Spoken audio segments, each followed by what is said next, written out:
À Saint-Cloud, dans une maison discrète bordée de verdure, le silence s'est installé depuis longtemps. Aucune ostentation, aucune trace d'un passé de star. Et pourtant, c'est ici que Lino Ventura, l'un des acteurs les plus puissants et les plus respectés du cinéma français, a passé ses dernières années et s'est éteint le 22 octobre 1987, à l'âge de 68 ans. La maison semble à son image, solide, sobre, sans concession. Lino Ventura n'a jamais aimé le bruit inutile ni les artifices. Il avançait droit, parlait peu, jouait sans détour.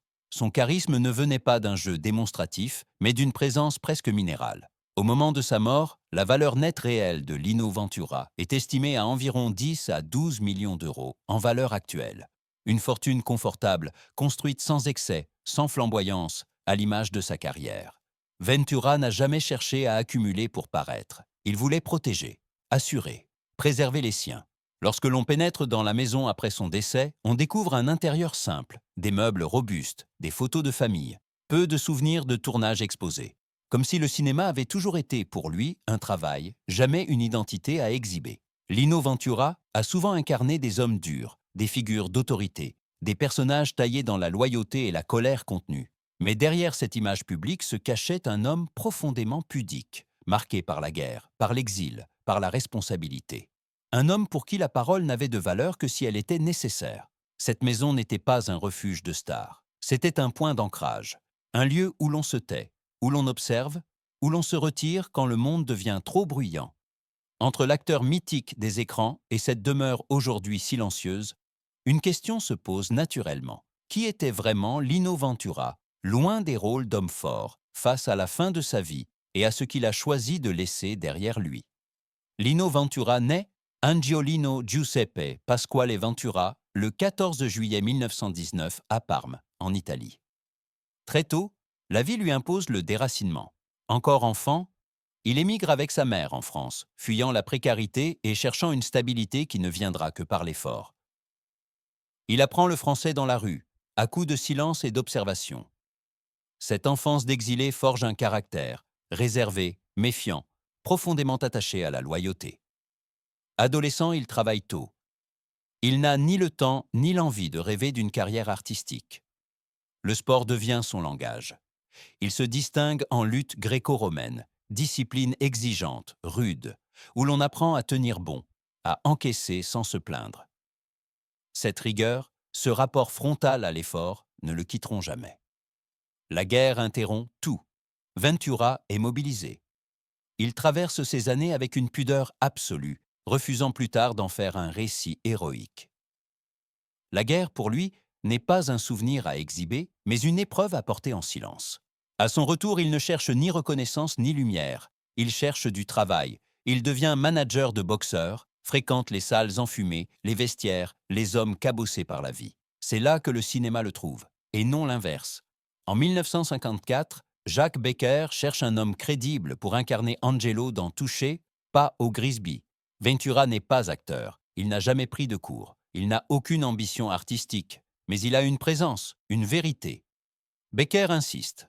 Ventura accepte à une condition, ne pas jouer s'il n'est pas à la hauteur. Le film est un choc. Ventura ne joue pas, il est. Face à Jean Gabin, il ne s'efface pas. Il impose un style sec, direct, sans fioritures. Le public reconnaît immédiatement quelque chose d'authentique. Le cinéma français vient de gagner une figure nouvelle.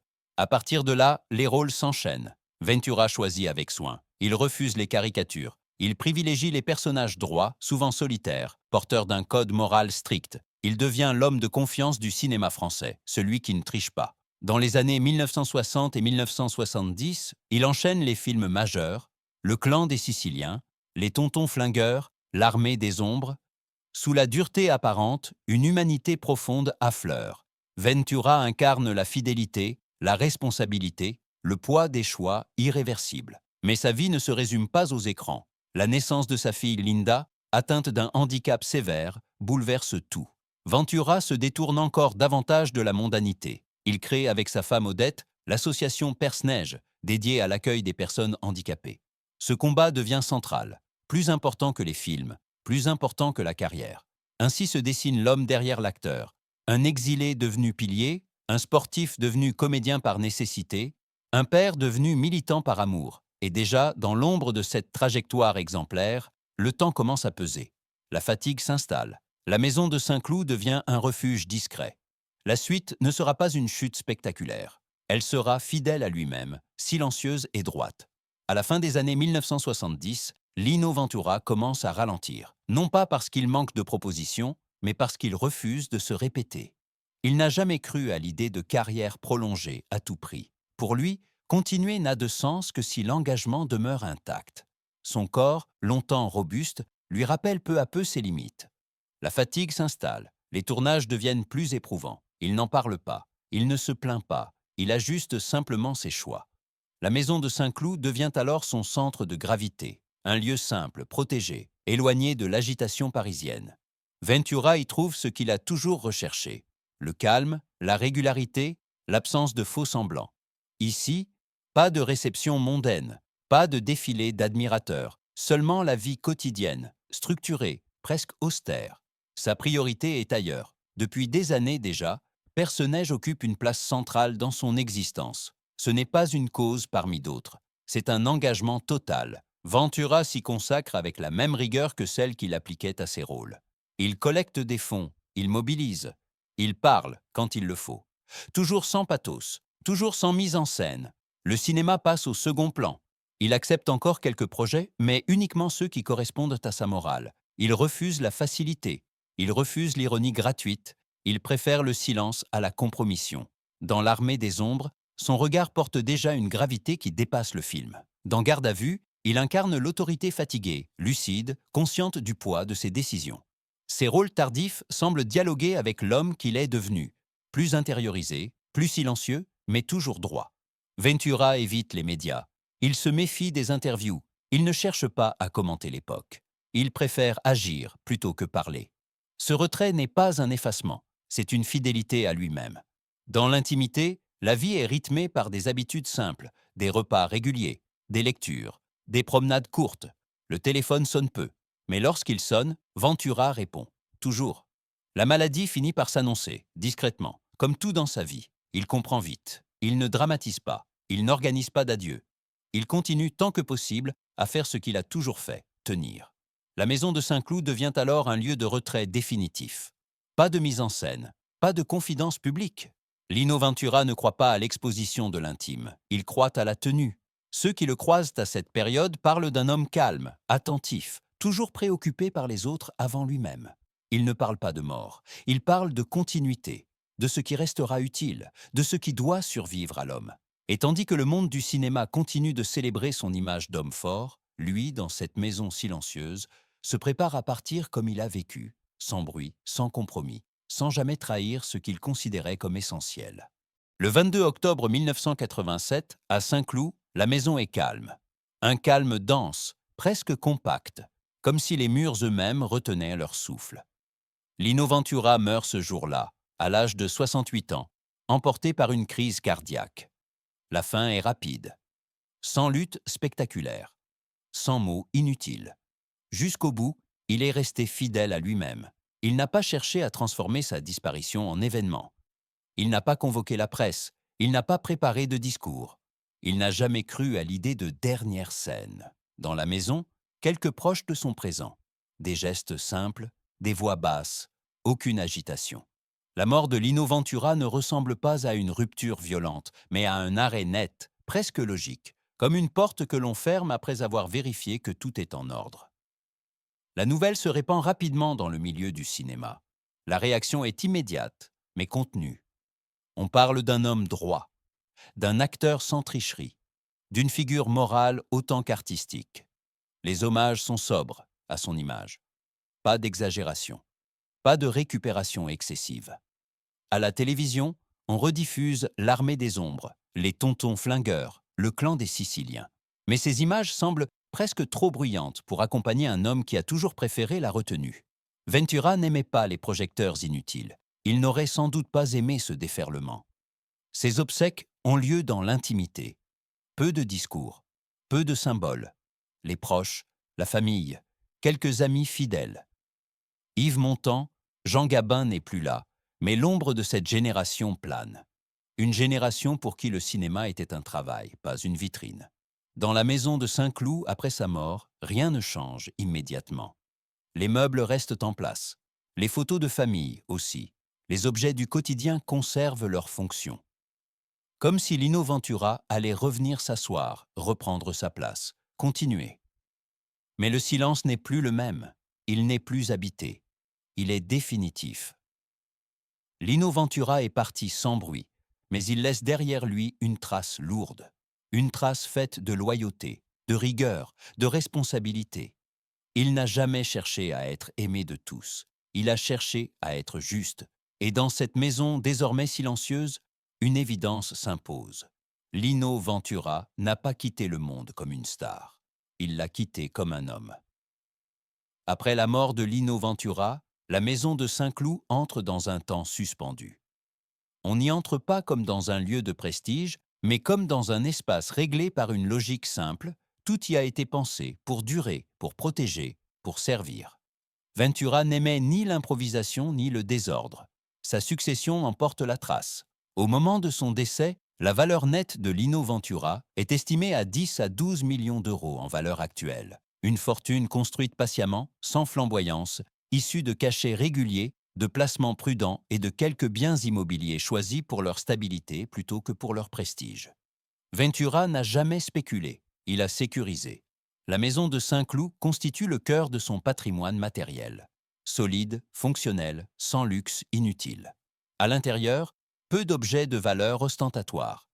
Des meubles durables, des photos de famille, des souvenirs liés à personnages, bien plus présents que ceux du cinéma. Comme si, déjà de son vivant, Ventura avait hiérarchisé ce qui comptait vraiment. Les droits liés à sa filmographie représentent une part importante de l'héritage. Ces films, régulièrement rediffusés, continuent de générer des revenus constants. Mais là encore, Ventura avait anticipé. Les structures juridiques sont claires, les bénéficiaires identifiés, pas de zone d'ombre, pas de conflits annoncés. La succession se déroule sans scandale, sans bataille judiciaire, sans révélation tardive. Ventura avait organisé. Non par obsession du contrôle, mais par sens des responsabilités. Il voulait éviter à ses proches ce qu'il considérait comme inutilement destructeur, l'incertitude. Une part essentielle de son héritage n'est pourtant pas financière. Elle est institutionnelle. L'association Personnage, qu'il a fondée et soutenue sans relâche, occupe une place centrale dans ses dispositions. Ventura ne la considérait pas comme une œuvre annexe, c'était le prolongement logique de sa vie. Un engagement concret, durable, pensé pour survivre à l'homme. Après sa mort, Personnage continue de se développer. Les structures d'accueil se multiplient, les financements se stabilisent. L'association devient un modèle, respecté bien au-delà du milieu artistique. C'est là que l'héritage de Ventura prend toute sa dimension. Transformer une épreuve intime en action collective sans jamais chercher la reconnaissance. Les archives médico personnelles de Lino Ventura sont modestes, peu d'écrits, peu de confidences. Il n'a pas cherché à laisser un récit de lui-même. Il a laissé des actes. Ce silence volontaire est cohérent avec l'homme qu'il a toujours été. Quand la maison commence à se vider, lentement, sans précipitation, ceux qui y participent ressentent une impression singulière. On ne démonte pas un décor. On ferme un poste, un lieu où l'on a tenu, protégé, agi. Au terme de la succession, une évidence s'impose. Lino Ventura n'a pas cherché à transmettre une image. Il a transmis une méthode, rigueur, responsabilité, fidélité aux engagements. Ce qu'il laisse derrière lui n'est pas une légende dorée, c'est une ligne droite. Lorsque la maison de Saint-Cloud se referme pour de bon, il n'y a ni écho spectaculaire, ni trace de regret. Le silence qui s'y installe n'est pas un vide. Il est la conséquence naturelle d'une vie menée sans détour, sans théâtre inutile, sans désir de laisser autre chose que l'essentiel. Lino Ventura n'a jamais cherché à être une légende. Il a refusé les artifices, les confidences tardives, les reconstructions romantiques. Il a vécu comme il a joué, droit, concentré, fidèle à un code simple où la parole n'avait de valeur que si elle engageait l'action. Dans un monde qui confond souvent visibilité et importance, il a choisi l'inverse. Sa maison abandonnée ne raconte pas une fin tragique, elle raconte une cohérence. un lieu pensé pour durer, pour protéger, pour servir, puis pour se taire quand il n'y avait plus rien à prouver. Les murs n'abritent pas des souvenirs glorifiés, mais une discipline de vie, faite de retenue et de responsabilité. La fortune qu'il laisse derrière lui, mesurée et solidement organisée, confirme cette logique. Lino Ventura n'a pas accumulé pour briller, mais pour garantir. Garantir la sécurité des siens, garantir la continuité de Perce-Neige, garantir que l'essentiel survive à l'homme. L'argent, chez lui, n'a jamais été une fin. Il était un outil silencieux au service d'un engagement. Aujourd'hui encore, ces films frappent par leur densité morale. Ces personnages ne séduisent pas. Ils tiennent, ils assument, ils paient le prix de leur choix. Cette exigence rare traverse le temps sans s'affaiblir. Quand la maison de Saint-Cloud reste obscure au crépuscule, une vérité simple s'impose. Lino Ventura n'a pas disparu. Il a cessé de parler parce qu'il avait déjà tout dit par ses actes. Et peut-être est-ce là l'héritage le plus solide qu'un homme puisse laisser derrière lui. Ne pas chercher à être célébré, mais être encore respecté quand le silence tombe.